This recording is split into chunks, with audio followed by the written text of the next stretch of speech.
Najlepša hvala. Dame in gospodje, spoštovani gostje. Nobenega razloga ni, da bi bil kdorkoli izključen iz procesa digitalne preobrazbe. Ena ključnih reči za uspešno digitalno vključenost je infrastruktura oziroma zagotavljanje cenovno ugodnega in zanesljivega dostopa do interneta. Internetna povezljivost je bistvenega pomena za dostop do informacij, izobraževanja, zdravstvenega varstva, zaposlitvenih možnosti in državnih storitev. Na Ministrstvu za digitalno preobrazbo intenzivno delamo na gradnji visokozmogljivih širokopasovnih omrežij, gradnji mobilnih 5G omrežij in na spodbujanju povezljivosti in zapolnitvi vrzeli, zlasti na podeželskih in slabo pokritih območjih. Trenutno so v zaključevanju projekti gradnje širokopasovnih omrežij naslednje generacije, tako imenovani GOŠO 4 in GOŠO 5 projekti, ki jih sofinancira naše ministrstvo iz kohezijskih sredstev in z njimi odpravlja tako imenovane bele lise. Torej, gospodinjstva, ki nimajo primernega omrežja in ga operaterji ne nameravajo zgraditi v 3 letih od testiranja tržnega interesa. Zato jim širokopasovno povezavo uredi država. V okviru načrta za okrevanje in odpornost nameravamo v začetku leta 2024 razpisati 30 milijonov evrov nepovratnih sredstev za sofinanciranje gigabitne infrastrukture za skoraj 7.000 gospodinjstev oziroma belih lis, ki so locirana na redko poseljenem oziroma geografsko zahtevnem področju. Predvidoma v naslednjem letu bomo razpisali tudi 23 milijonov evrov iz sredstev kohezijske politike za obdobje 2021-2027, in sicer za sofinanciranje gradnje gigabitne infrastrukture na manj zahtevnih lokacijah in za postavitev odprtih baznih postaj. Pri tem še posebno opozarjamo na univerzalno storitev iz Zakona o elektronskih komunikacijah. Gre za skupino telekomunikacijskih storitev, ki je po dostopnih cenah zagotovljena vsem končnim uporabnikom na ozemlju Slovenije, ne glede na geografsko lego. Če končni uporabnik ne more dobiti širokopasovnega dostopa od ponudnikov storitev na komercialni osnovi, lahko to zahteva kot univerzalno storitev.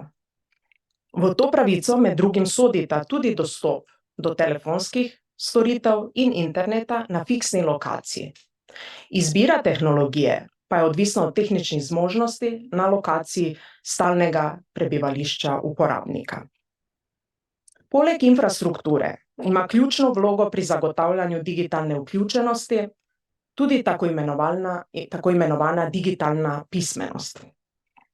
Za nas je bistveno, da uporabniki vedo, kaj so prednosti in kaj so slabosti uporabe sodobnih tehnologij, ter da znajo kritično vrednotiti informacije. Daleč najbolj zanesljiva pot za to je izobraževanje. Znanje je za nas temeljna vrednota, prvi pogoj za razvoj in temelj vseh naših načrtov za bližjo prihodnost.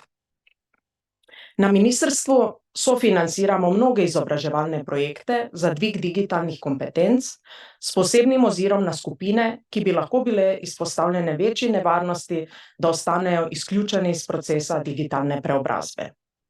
V teku so razpisi za usposabljanja mladih in otrok, začenjajo se usposabljanja o informacijsko-komunikacijskih tehnologijah za ženske, starejše od 18 let.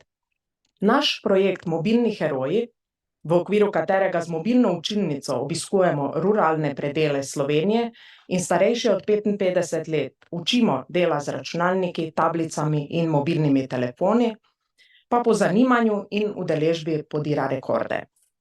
Do zdaj se je mobilnih herojev udeležilo okoli 3000 starejših. Poleg mnogih programov usposabljanj bomo v petek 13. oktobra odprli prvih 62 od skupno 222 tako imenovanih Digi-info točk.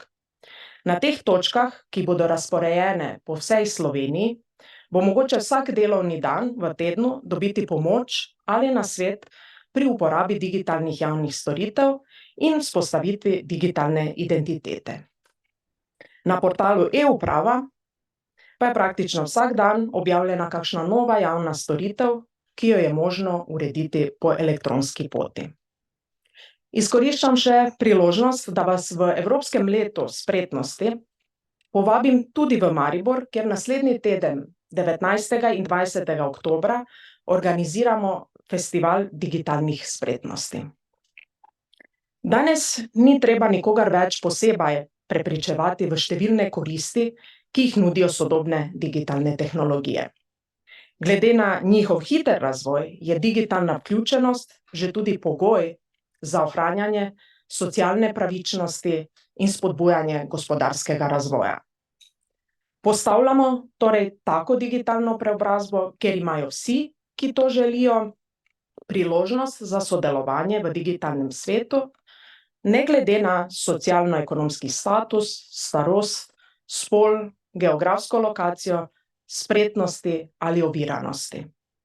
Zavedamo se, da le z vključitvijo vseh v digitalni preboj lahko izkoristimo polni potencial vseh naših talentov in ustvarjalnosti.